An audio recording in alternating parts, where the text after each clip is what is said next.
If you're heading to Iceland and wondering if you should stop by the Sky Lagoon, you're in the right place. By the way, I'm Amy. I travel full-time creating content, and I'm here to explain a little bit about Iceland because I just got back from my first ever group trip. I just got back a few days ago, so I'm going to share everything you need to know about the Sky Lagoon, the Blue Lagoon in comparison, and another lagoon that you might want to check out. So stay tuned for that. When it comes to price, there are a few different price tiers. The first being the cheapest, the Pure Light, which is just allowing you to go into the geothermal spa area, like the pool. Then there is the Pure option, which includes the geothermal spa pool plus a 7-step ritual.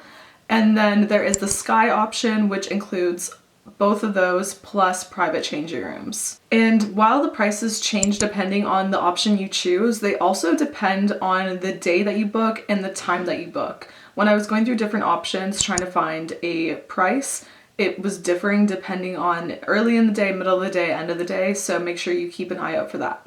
When it comes to booking, you need to book at least 1 week in advance. I did that and I couldn't really find a great time slot. I ended up booking the 7:30 slot, which was right at sunset time, and it was around 80 Canadian dollars, but I will put the price on screen for you. If you're somehow only able to get one of these time slots near sunset or at a time you're not really excited to go, then make sure you show up a little bit early. They let me in half an hour early, which was great because I was able to see some of the lagoon and everything in a little bit of daylight. One of the best things about the Sky Lagoon is that you can get there by public transport. So it's really close to the actual city of Reykjavik, and you can hop on a local bus and then walk about 10 minutes to get there. So it is great if you're on a budget, if you don't want to spend a lot of money on private shuttles.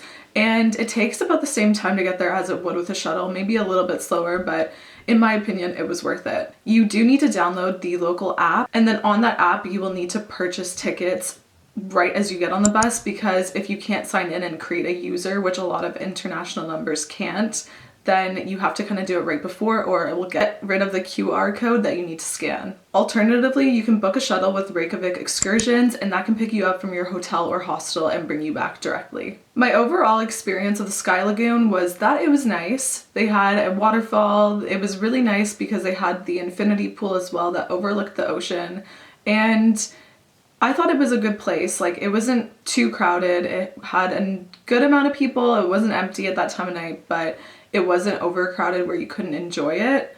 But when it came to the 7-step ritual, I didn't actually do that personally, but some people that I met had been doing it and they didn't really seem that excited about it. So I don't necessarily think it's worth the money unless you're super into cold plunges and saunas and all of that, because for someone who's not super into it, it is a pretty big upcharge that I wouldn't want to spend personally. If you want to skip the crowds and find a time that's the least crowded, I would avoid holidays. I'd avoid the middle of the day and the end of the day. I would look for the start of the day in the middle of the week, like a Tuesday or Wednesday when people are not going to be there. Weekends are definitely going to be busier, and that's when I booked, so look for middle of the week if you want to get some cool photos and videos without many people in it. I also kind of got the impression that it's the type of thing you do once because it's a pretty touristy thing and it's so close to Reykjavik, so I don't think that a lot of people come there regularly.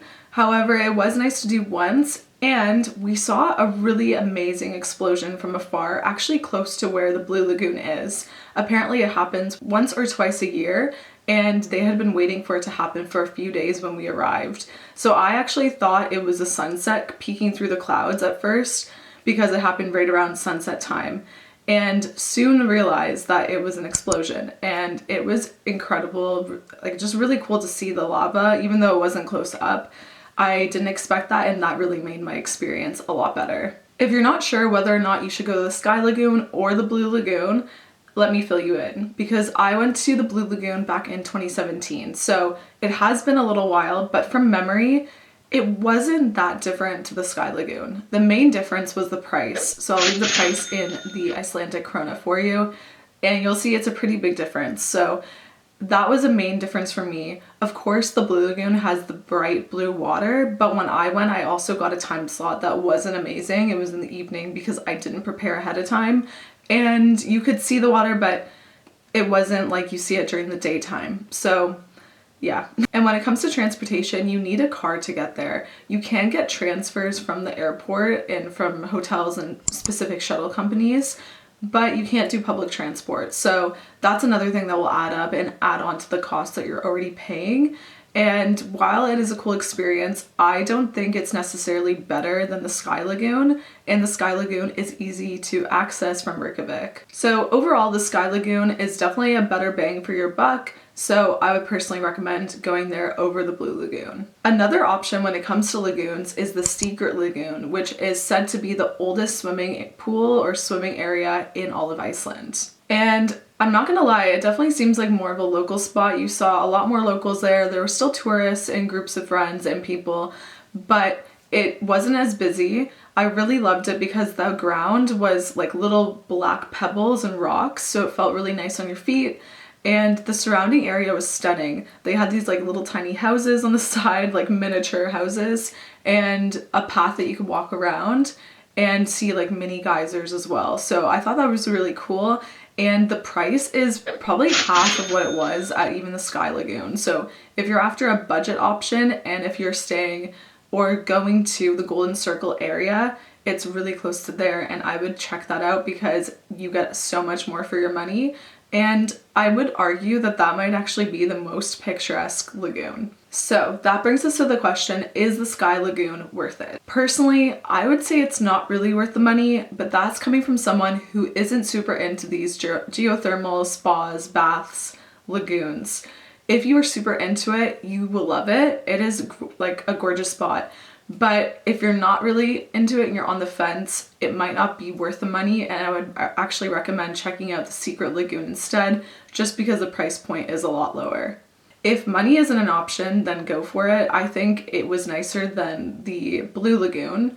So overall, I would go Secret Lagoon, Sky Lagoon, and then Blue Lagoon. If you happen to have been to any of these lagoons, I'd love to know your thoughts and hear what you think about them. Thanks so much for watching all the way to the end of the video. I hope you found it helpful. If you did, please give it a like and subscribe because every single week I post creator or travel content.